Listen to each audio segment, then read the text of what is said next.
The galaxy mocked humanity long before the first shot of the war was ever fired. To the Varan Empire, humans were nothing more than a fragile curiosity, a new species crawling into the stars without the discipline, technology, or power to claim their place. On the Galactic Council's grand stage, Varan envoys ridiculed Earth's soldiers as soft-shelled primates, too reckless, too emotional, too weak to survive the realities of interstellar war. Laughter echoed through chambers where humanity had no allies.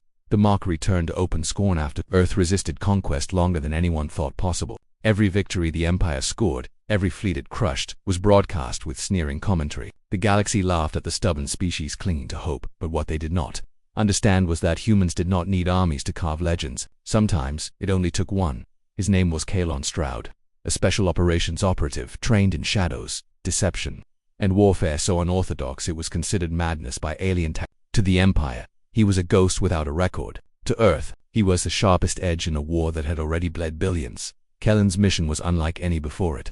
Infiltrate the capital world of Vera Prime itself and dismantle the Empire's propaganda machine, not by sabotage alone but by fear. Earth's leadership didn't want data stolen or facilities bombed. They wanted Kalon to turn the laughter of the galaxy into silence. He accepted without hesitation, smuggling himself through contraband routes. Kalon arrived on Vera Prime hidden inside a shipment of rare minerals. He emerged beneath the sprawling towers of the Imperial City, a place so secure that even whispers of dissent were erased overnight. His stealth armor shimmered like liquid smoke, bending light, suppressing sound. He walked streets patrolled by armored guards, brushed shoulders with senators and nobles, and remained unseen for weeks.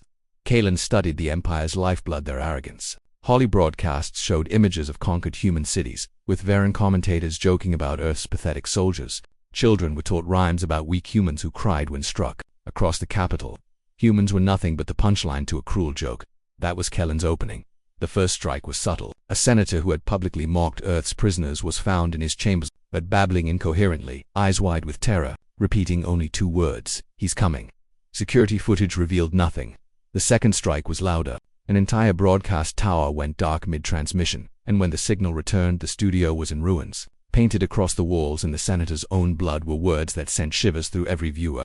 "We are watching." Suddenly, the jokes stopped. Kalon escalated. Night after night, high-ranking officials vanished from their fortified homes. Their bodies were never found. Sometimes only their screams echoed across hacked broadcasts, transmitted galaxy-wide before cutting to static. To the public, it seemed impossible. How could a single human infiltrate the most secure planet in the galaxy? How could one soldier elude their best hunters, their advanced AI, their legions of soldiers? Yet every attempt to catch him failed. Patrols were slaughtered in the dark. Surveillance grids were hijacked to broadcast only Kalon's voice. "You laughed at humanity. Keep laughing. I want to hear it when I cut the heart out of your empire."